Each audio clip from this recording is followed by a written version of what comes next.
1956 दिसंबर वाला दिनवा 1956 दिसंबर वाला दिनवा कहाँ गइल भीमजी मोर 1956 दिसंबर वाला दिनवा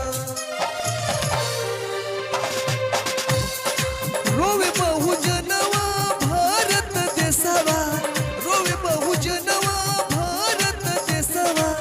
काली रात छाए घन घोर सोची सोची रोवे बहुजनवा सोची सोची रोवे बहुजनवा कहाँ गइल भीमजी मोर सोची सोची रोवे बहुजनवा सोची सोची रोवे बहुजनवा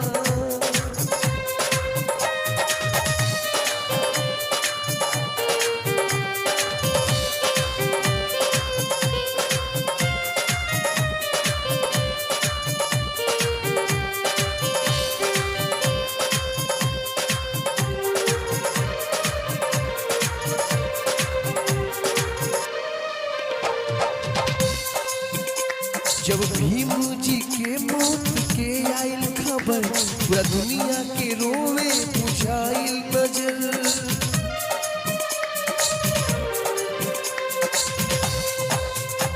जब भीम जी के मौत के आइल खबर पूरा दुनिया के रोवे बुझाइल नजर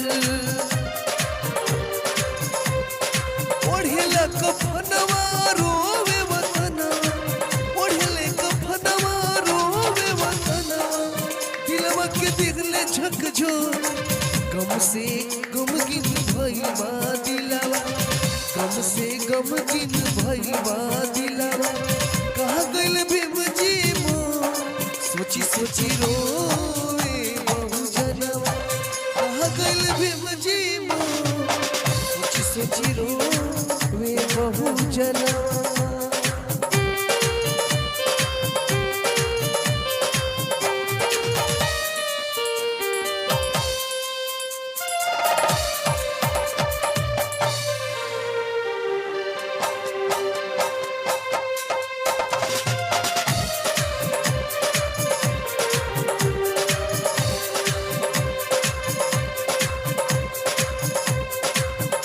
बाबा साहेब जी विश्व के हीरा रतन सुख सागर में डूबल बा पूरा वतन बाबा साहेब जी विश्व के हीरा रतन सुख सागर में डूबल पूरा वतन कवतु समनवा ले हले परनवा कवतु समनवा चल गइले क्यों ना हो सब कर उदासल बाड़े मनवा सब कर उदासल बाड़े मनवा कहाँ गइल भीमजी मोर सोची सोची रोवे बहुजनवा सोची सोची रोवे बहुजनवा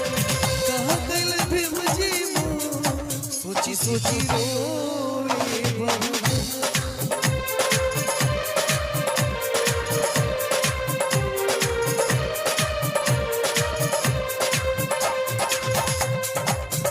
भीम जी के चढ़ाइला श्रद्धा सुमन पूरा दुनिया के धूमिल भइल बाई मन छोड़ले भवनवा टूटल सपनवा छोड़ले भवनवा टूटल सपनवा केहू की न चलल कौनो जोर अरुण पवन पूजे चरणवा अरुण पवन पूजे चरणवा कहाँ गइल भीमजी मोर अरुण पवन पूजे चरणवा अरुण पवन पूजे चरणवा अरुण पवन पूजे